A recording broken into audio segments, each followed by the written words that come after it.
Hello, ladies and shadow people. Welcome back. My name is Chase. The time is upon us again to talk about some more psychoactive substances because it seems like you guys enjoy that a lot. Today we're talking about diphenhydramine or DPH, which is a substance that I've actually already covered on this channel before. It was my first ever video, but time moves fast. It's been about 7 months and the quality of these videos has gotten drastically better since then. Looking back on it, the video is shit. It's horribly formatted, it's very sloppy and all over the place. It looks and sounds like shit, the lighting's really bad. I'm very robotic in front of the camera. I still kind of am, I'm not fully comfortable, but I've gotten a lot better. I figured it's time to redo it. I'm not someone that likes to recycle ideas. I like to talk about new things to keep it fresh and entertaining. But DPH is probably my favorite substance ever. Not literally, I don't like it, but it is the one that got me very interested into hallucinogens in general for a variety of reasons that we'll get into. Like I said, the video is pretty rough around the edges, so if you found my channel more recently, it's probably pretty painful to try to go back and watch that video compared to my newer stuff, so I figured it deserves an update. All that said, thank you so much for watching. If you enjoyed, don't forget to like, comment, subscribe, do all that because it helps me out a lot, and I hope you do enjoy. So let's get right into it.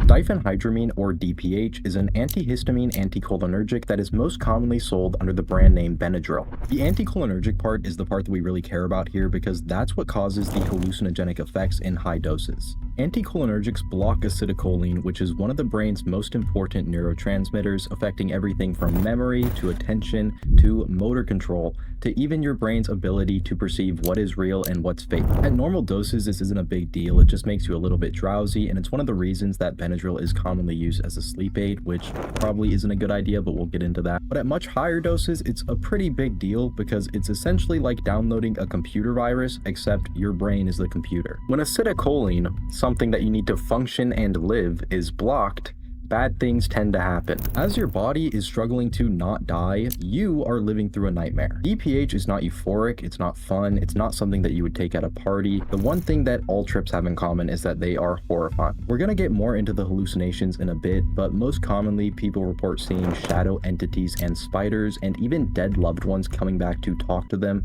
oftentimes shaming them for taking DPH. Saying things like, "Why would you do this? You made a horrible decision. This is the biggest mistake of your life." And if you remember like 2 minutes ago when I said that acetylcholine plays a vital role in memory, that means that at this point you have no idea that you took anything at all. You've completely forgotten about it.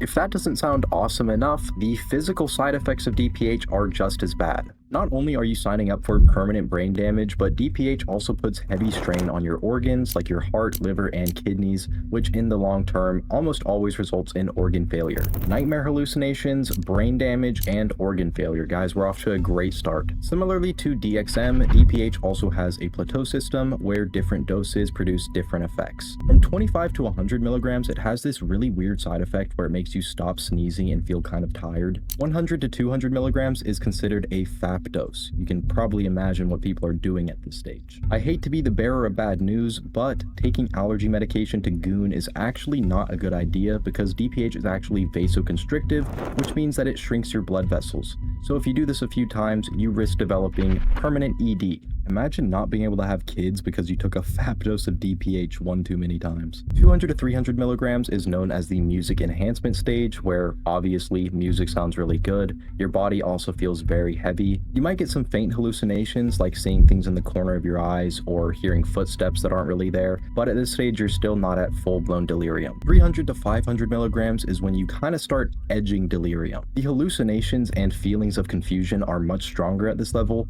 but you still have some ability to differentiate between them and reality. 500 to 700 milligrams is when full-blown delirium sets in for most people, and past 700 milligrams, it is all but guaranteed. In DPH subculture, this is referred to as joining the 700 club because this is full-blown delirium. At this point, you are going to forget that you took anything, you're going to have very vivid, lifelike hallucinations, you're probably going to have your friends and family members just show up in your house and start telling you really strange and twisted things. Past this point, the trip just gets stronger and lasts longer until you get to about 1200 milligrams, and at that point, you're entering ereal. Ethereal is like the deliriant equivalent to a psychedelic breakthrough, with the key differences being that it sucks and you're probably gonna die. Like, there's a pretty good chance that you die. It's gonna be incredibly slow and painful, and if you do survive, well, you're not really getting lucky there either, because you're almost guaranteed to have permanent physical and psychological issues. At this level, seizures are all but guaranteed as well, and the hallucinations become so incredibly violent and disturbing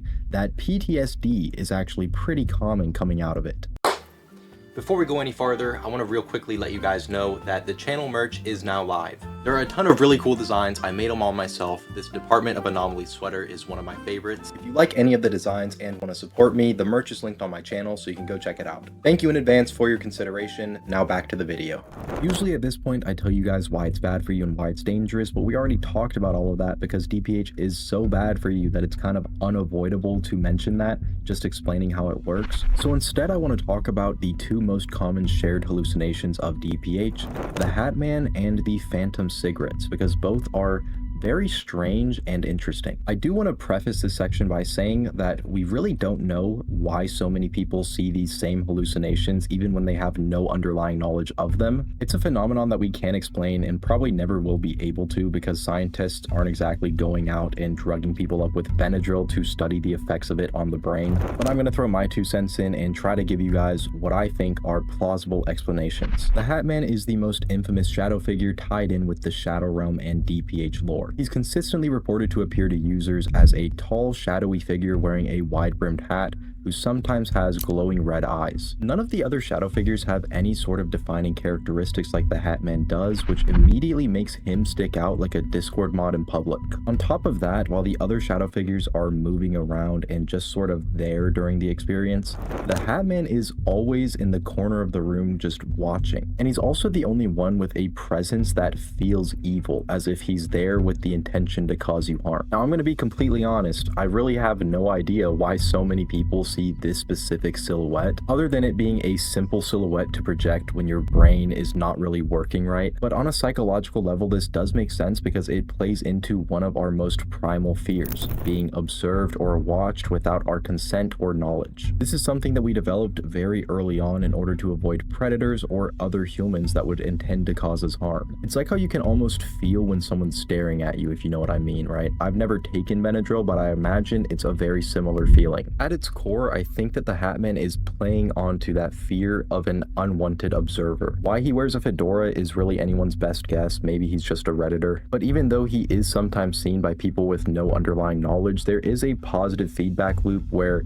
if you have heard of the Hat Man, the chances of seeing him during your trip are much higher. The Phantom cigarettes are even more bizarre because even non-smokers hallucinate these cancer sticks and smoke them. Again, they're extremely common, and even people who have never heard of them tend to see them during their trip. Part of the reason is most likely because it is a familiar action. Even non-smokers know the routine. They've seen it in shows and movies and on the street. It's a very common oral fixation and comfort behavior, so it kind of makes sense that your brain would default to it when it's in a very high stress situation and is essentially running on error mode. But I think that the biggest reason that Phantom cigarettes are so common is caused by the cholinergic disruption that happens in your brain on DPH. Like we've already established, DPH binds to the acetylcholine receptors in the brain. Guess what else binds to the acetylcholine receptors? Nicotine. Nicotine binds to the nicotinic acetylcholine receptor, so it can actually relieve symptoms of delirium short term. It's not a cure by any means, but it can temporarily bring you back into reality a little bit. This makes the most sense to me because it's essentially your brain's way of craving a release from the poison that it's been flooded with. These are two of the most common hallucinations and some of the hardest to explain, but these are far from all that you're gonna see. The Hat Man and the Phantom cigarettes exist in a shared ecosystem of hallucinations in the Shadow Realm. There's gonna be plenty of other shadow figures. You're gonna have phantom conversations with people who aren't really there.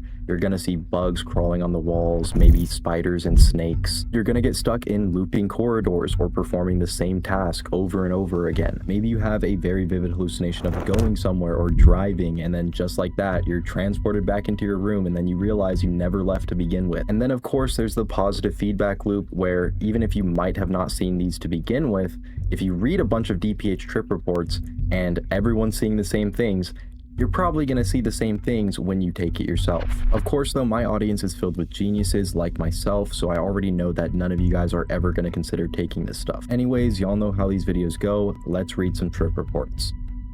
Valley of the Shadow of Death. After a week of sobriety, due to the fact that I was in Kansas for a school-sponsored event, I came back home with a craving. I was thinking that perhaps I would drink, smoke, or robo-trip, anything to take a break from my mind. My best friends and I met up, and as the night fell, my friend offered me a chance to try a large dosage of Benadryl. I know some of you may think this sounds like somewhat of a ghetto drug, but when it comes down to it, a chemical is a chemical, no matter where you get it. Usually, I thoroughly investigate every drug I take online before I try it, but this time I decided to put full trust into my friend. I looked him in the eyes and told him I have no idea what this may do to me, but I am fully trusting you. One glass of water, a few handfuls of pills, and a couple gulps later, I said my farewells. Next stop, the other side. It didn't hit me for a while. The first thing I noticed was an odd high, unlike anything I've ever felt before. It's hard for me to remember it or put it into words. One glass of water, a few handfuls of pills, and a couple gulps later, I said my farewells. Next stop, the other side. It didn't hit me for a while. The first thing I noticed was an odd high, unlike anything I've ever felt before.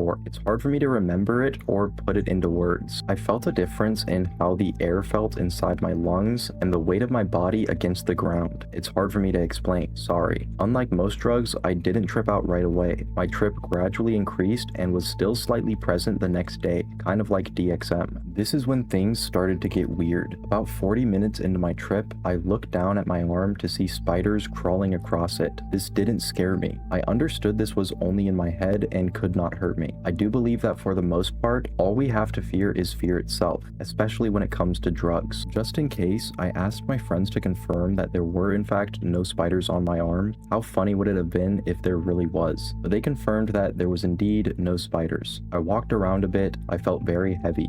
It was hard for me to keep my balance. I would start talking to my friends, only to completely lose my train of thought after the first few words left my mouth. The same would happen when they talked to me. I would lose sight of what they were trying to tell me immediately. They would look at me like I was retarded. I got a little frustrated, but I tried to not let it bug me. Later on, one of them told me one of the conversations went like this. Never mind. Wait, what was I just saying? You just said never mind. No, before that. Then once again, one of my friends opened their mouths to tell me something. This was an odd experience. Of course, I lost track of what he was saying instantly, but I kept looking at his face anyway. He was in the dark with the exception of the glare from the TV screen. I stared into his eyes and his pupils grew until they ate away his entire eyes. Then his long messy hair started to form a mane and then instantly, bam, he had the face of a deranged lion. It was like a demonic version of the lion from The Wizard of Oz. A half-human, half-lion with a touch of Satan. Bam, his face rearranges to form my own face. For a brief moment, I see myself talking directly to me. Zip, his face is back to normal. In a way, this scared me, but it wasn't in the sense that one would think it should. I felt a sick, corrupt enjoyment from this for some reason, like watching a scary movie. It's like I know it's not real, so I'm okay, but holy shit, man. That was scary and crazy awesome. It's interesting. For some odd reason, this friend always reminds me of myself when I'm high, and he said the same about me. This was just another occurrence where I saw myself in him, although very literal on this occasion. I looked around the room some more, wanting to trip out. I walked around a bit. I looked in the mirror. I can't remember what I saw. I just remember thinking it wasn't quite right. I remember thinking I looked human, but not really human. Something was missing. A soul, perhaps? I walked around a bit more. Something moved to my left. I turned to see a shadowy figure darting across the room. The way he moved was really strange. It was like this fast, jerky, animated, almost teleporting movement. Anxious to sink into my trip, I followed him only to find nothing. A dead end. I sat back down. For a while, nothing happened. I was very anxious to trip, but I still felt so sober. I almost wondered if the Benadryl was wearing off early. One of my friends felt tired and wanted to go to sleep. My other friend, remember Lionface, offered him his own bed upstairs. He also suggested I go with him because he said it was better to trip in the dark. I followed my friend upstairs. We'll call him Ron. I followed Ron upstairs to my friend's bedroom. We sat there in the dark for a while and talked. Strangely, I think I was able to hold up a few sentences here and there. I felt like I still thought incomplete thoughts, I just couldn't always express them. I anxiously looked around the room, ready to take on whatever came at me, but time passed and nothing was happening, so I figured I would go back downstairs to the basement where I originally tripped and hoped I could get back into the zone. I told my friend I was leaving. He said, "Are you sure you're okay? You can make it back downstairs fine and everything?" I felt completely normal, so I told him, "Yeah, I'm fine. Don't worry about me." He said, "All right, I trust you." I got up to leave. I'm talking to someone in the kitchen. Flash. I'm asking myself, why am I in the kitchen? Flash. I'm back downstairs. I reflect for a minute and laugh at what just happened. I'm sitting with my friends, but every time I turn, I feel like I just saw someone in the corner of my eye and jump. It felt like a shadowy person was right behind me. Then I look over to my left and see a lizard cage. There are 2 lizards and one just crawled out the top of the cage and scurried underneath the dresser. This looked extremely realistic. I was sure a lizard just ran out, but I decided to excuse it as a hallucination. I started to hear noises, creepy ambience in the distance, voices whispering in the other room. I start talking to people who aren't there. I look back to the lizard cage to find that there are now no lizards, but instead a giant iguana, an extremely detailed iguana. I've hallucinated before, but I've only seen things distorted. I've never seen things that weren't actually there to begin with, especially things like this that were so immensely detailed. If 2 people stood side by side and one was a hallucination, I could walk around them, inspect them completely, and not be able to tell the difference. Even asking questions wouldn't help because at this point, I was so delirious I couldn't completely tell right from wrong. This showed a flaw in my rules of drug technique. I always like to have a sitter, but what is the good in having a sitter if there's a duplicate of them telling you the opposite of what you should do? I wanted to touch the iguana to see if it was real, but I decided against it. I thought I may hallucinate it biting me or running off and that might scare me, so I decided to leave it. It was just fine where it was. By now, I've given up on trying to communicate with my friends. Half the time they aren't real, and when they are, I can't remember what I was even saying. I decide it's too much work. I guess we must have been making quite a bit of noise because my friend's mom came down to check on us. She must have sensed something was up because she decided to sit down on the couch for a while and keep an eye on us. I stayed quiet while she was there, careful not to do anything weird that may get my friend in trouble. I almost wondered if she was really there at all. Then I would look over at her and she would glance at me. We would make eye contact. Yup, definitely real. Some time has passed. All of my friends are now asleep. This is where things start to piece off and I can't remember what exactly I did or what order things exactly went in. I know at some point I was coloring. I reached down to grab a marker and couldn't grip it. It looked like there was a perfect picture of that marker plastered right into the carpet. I did this a lot. I would try to pick something up, only to find that I was scraping a desk, trying to peel off a flattened 3-dimensional object that wasn't really there. It was a little frustrating. I would forget where I was and why I was feeling this way. What had I taken? I would hear more noises. I would think one of my friends said something to me, so I would ask them, "What?" only to have them wake up and give me a look like, "What the hell? Why are you waking me up?" I started talking to people who weren't there more. I did this quite a bit. I don't know who they were, only that there was someone there that I was talking to. Just like in the kitchen, I'm talking to someone. Flash, who the hell was I talking to? I recall one specific instance where I was talking to a friend of mine from the vacation I had just taken in Kansas. I guess that group of people was still fresh on my mind. I was having a conversation with her about who knows what when I see someone out of the corner of my eye. I turn my head to see it's her, a duplicate of her walking by. Even now, I'm still not afraid. I turn back to hallucination 1 and smile. I ask her, "You're a hallucination, aren't you?" She looks stunned, like she doesn't know what to say. She locks up. I say, "Ha, I caught you, you joker, you silly fucker." She then wisps away and disappears. I gradually stopped talking to people who weren't there. I felt sober once again, but then again I may have felt sober this entire time. I came to the conclusion that my trip was pretty much over, so I found a spot on the floor and fell asleep. The next day I found out that there was indeed no lizards in that cage, no iguana, or oddly enough, no cage to begin with. My friend's mom never came downstairs to check on us. For some reason, I drew scribbles all over my friend's shirt, and he got a big text from his mom asking, "Who was in the kitchen last night?" This was an experience, not a fun one, but an interesting one. I would recommend it as a one-time deal, an experience if you have the strength to deal with it. I think one of the best ways to describe it would be walking through the valley of the shadow of death. You can make it if you understand that this is all in your head and all that you have to fear is yourself. Wobbling down the boardwalk.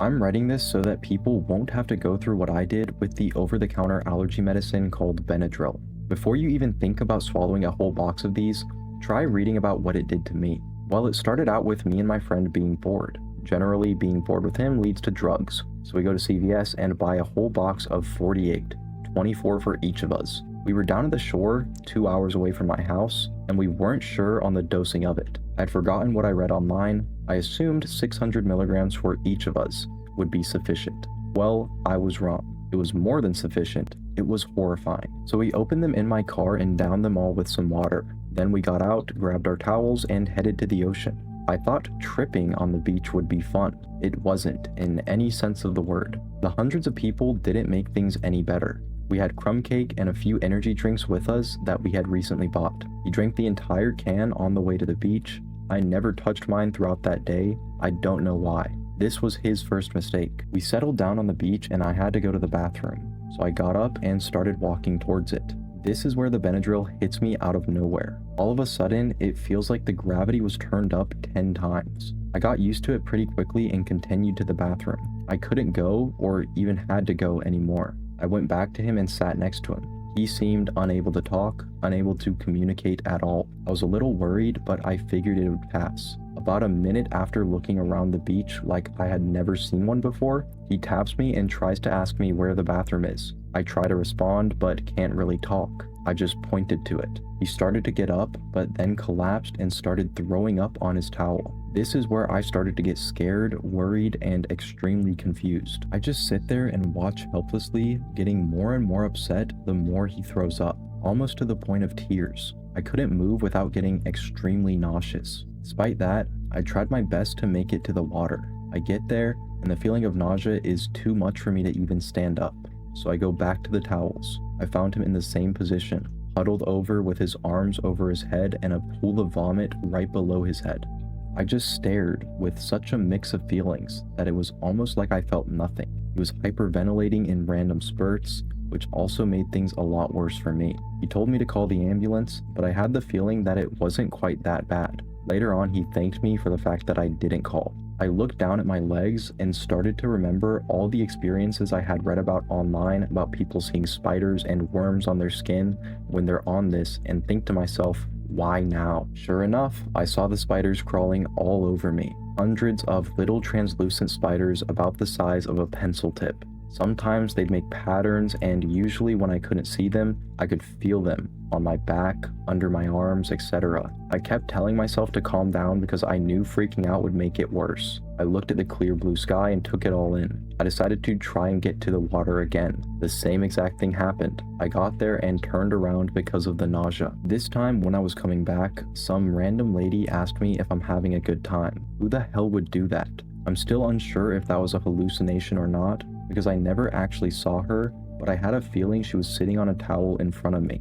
I just bit my lip because I was still having a hard time creating sentences. Well, I started walking away and to my own towel, and she just starts flipping out, screaming something like, "Oh, that's a nice response," and going on, but I didn't catch the rest of it. She has even more part in my story than this too. I get back to the towel and my friend is still in that same position. By now, it's been like 45 minutes. There was a second point where he tried to get to the bathroom again and the same thing happened. I repeated this going to the water scenario another 5 or 6 times at least. Each time, while I was sitting on the towel, seeing and feeling the spiders. One of those times as I was walking back, this old woman sitting in a chair with an umbrella asks me why I can't make up my mind. I paid no attention, trying not to get the same reaction as last time, as I wasn't sure if these women talking to me were hallucinations or not, but it was best not to draw attention to myself by talking into thin air if they were. Eventually, I mustered up the concentration and strength to go up to the boardwalk and walk around. I invited my friend to come along. He said yes, but didn't move. He started going on and on about how bad of a friend I was and what an asshole I was. This came out of nowhere. We're pretty good friends and he doesn't really have a reason to say that stuff. But again, I wasn't sure if that was him or me hallucinating. The next time I looked at him, his face was extremely mutated, like something out of the movie The Hills Have Eyes. I tried closing my eyes and opening them again, and he still looked the same. After a few minutes, he looked normal again though. I asked him again after sitting there for 10 minutes, and he just gave me some money, so I decided to go alone. I could not for the life of me walk in a straight line. I would drift back and forth as I was walking. This was probably the worst thing I could have done in this situation. People are cold and relentless when they think they're right. This experience on Benadryl wouldn't have been as bad as it was if it wasn't for the people I had to deal with. Then again, I may have hallucinated it all, and that's a question that's going to haunt me for a long time. The auditory hallucinations were far beyond anything I imagined this drug could do. I felt like I had schizophrenia the entire time I was on the boardwalk. It was very unsettling. There wasn't a point on the boardwalk, of all the time I was on it, that someone wasn't yelling my name. They were extremely convincing. I'd turn around and find no one or two people talking to each other. It was always a friend of mine, a group of friends, or my own mother of the voices I was hearing. There were far too many of these to go through them all, but there are a few that were extremely confusing to me. At one point, I heard my friend, the one who was laying on the beach, run up behind me and start talking to me. And if I didn't pay any attention, he would start screaming my name and chasing after me. It was only when I turned around that it would all cease. Eventually, I learned to look at the ground and look for a shadow behind me. And if I didn't see one, I would ignore it. The ones where my mom was angrily yelling my name were extremely hard to ignore, but I knew if I turned around, there'd be nothing. As I got to the end of the boardwalk, I heard a group of 19-year-olds saying something like, "Yeah, look at you wobbling down the boardwalk." This was pretty creepy because I couldn't, as with the rest of the auditory hallucinations, discern if it was real or not. About 2 minutes later, I heard an announcer to one of the boardwalk games say something like, "We've got great smoking devices here, or tobacco or anything else, and you might not want to wobble down the boardwalk because that's a first-class ticket to getting the cops' attention." After that crap, I decided I'd had enough of the boardwalk. I continued walking after I got off the boardwalk into a parking lot, still hearing friends of mine trying to get my attention. I walked past an old man in a wheelchair, and when I got about 50 feet ahead of him, he tried asking me if I could help him in. I was assuming he meant into a car. Now usually I'd help someone like that, but not today. I just continued to walk, confused and scared out of my mind, not understanding whether he was real or not. I got in my car, which I sat in for a bit. The lady that was flipping out on the beach flew past my car with someone driving and her in the passenger seat. She screamed some pretty nasty obscenities at me as they sped off. Then there was this guy walking down the street talking on a cell phone. He said, "Now honey, he didn't know. It's not his fault," and a few other things that tried to relieve me. He wasn't anywhere near her car. I don't even know if her car made it down the street or disappeared. I was so lost. For the next 3 hours, I was looking for my friend non-stop. I was walking up and down the boardwalk, looking in arcades and stores, and going up and down from the beach and walking all over it. All the while still having people yelling my name, even people I didn't know, which made things even more difficult. One of the times I was down on the beach, I noticed a seagull with a kite string coming down, and about 6 inches above the sand, this insane purplish bat was whizzing through people with unmatched agility. It took me a bit to understand that this was the seagull's kite,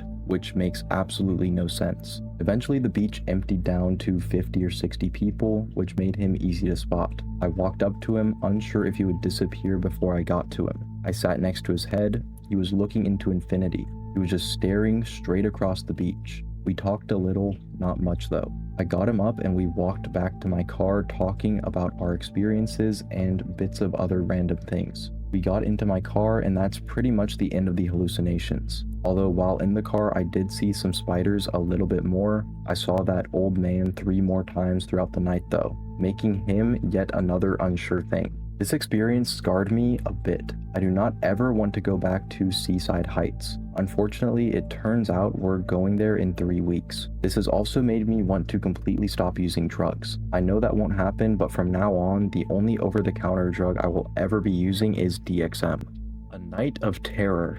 Having been interested in other hallucinogens in the past, but being unable to obtain them, I found out about diphenhydramine and I was immediately interested. So one night, when I didn't have school the next day, I bought a pack of Benadryl Allergy. My roommate was in the room for the trip, but unaware that I was tripping. I didn't want to alarm him. He wouldn't have turned me in, but I didn't want to be a bother. But I figured if worse came to worse, he would be there in case I needed him. I started off slow with 10 tablets, about 250 milligrams. After about an hour or so, nothing happened. It was at this time that my roommate turned off the lights and went to bed. only lights now being from the window and my computer. I took 2 more tablets and waited half an hour. Having read another report and computing the dosages taken, I took 5 more tablets for a total of 425 milligrams in my system. Then, I lay down and waited for it to begin. My limbs were trembly and spasmed every now and then. Laying down was very uncomfortable. About half an hour later, the ceiling took on a weird gelatinous appearance, consistent with other reports. I then decided to get up and listen to a little music. I didn't hear any distortion of the music, but I could hear my name being called over it. After turning off the music, I turned to see a black woman in a cape and a large fur hat sitting next to my roommate. She explained to me that he was very sick and that she needed to heal him. She also told me to not be alarmed, so I turned back to the computer. This episode took about a half hour. At this point, the trip turned nasty. I can't explain why, although I believe it may be because the additional 5 pills hit my system. I am notorious for leaving dirty dishes around the room, and the light from my computer fell onto one of them, but it wasn't normal. It was moving. On closer inspection, it was filled with thousands of clear baby spiders. I screamed, but it was only in my head, as my roommate didn't wake up. Looking away, I tried to focus on the computer. I felt something brush my foot, but didn't look down. However, I saw a flicker of movement near the edge of my desk. Slowly, what looked like a huge furry pipe cleaner rose up from the edge. It then tensed itself and pulled up a giant wolf spider, whose body was about the size of my head with gigantic legs. Looking away, I could see 4 or 5 of them, all running very fast, like cheetah speed along the floor. Gritting my teeth, I slipped on my shoes and ran quickly outside my room. I was in the main hall of my floor, where it was considerably brighter. Now I was fully locked into a delusional reality. I went to the bathroom nervously, checking around for spiders. Urination was painful, but was over quickly. I went to the drinking fountain, drank, and heard a growl from my left. There was a blue tabby cat with distorted features and big fangs. It growled at me and ran very fast and leapt at me. I put up my arm and it exploded midair. The fragments turned into long, beaked flatworms with beady red eyes. They huddled together and screamed shrilly at me. I closed my eyes, and when I opened them, they were gone. I couldn't stay in this hallway, but was not about to go back to the spiders. Opening my door confirmed that they were still there. I decided to go into the main lounge of the building, into public, or at least public at 1:30 a.m. Running quickly down the stairs, I reached the lounge with no more events. I sat down for a moment because I was badly dizzy and my heart was racing. I would have measured my pulse, but I didn't have a clock nearby. 3 people walked by and asked what I was doing. I said that I couldn't sleep and that I was down here to keep from waking up. Both my voice and theirs sounded hollow and echoey, and I was slurring very badly. They eventually gave up and walked away. I'm almost sure that they were real, because closing my eyes didn't remove them, although it didn't remove the spiders either. I paced around the lounge for a while, but upon seeing a pair of spiders fighting, normal-sized ones this time, I walked quickly in the opposite direction. I found out shortly that I was walking in the direction of the most horrifying hallucination yet. Reaching a series of benches, I was able to sit down when I saw movement. Under the bench, in the shadows, was a large, bumpy shape.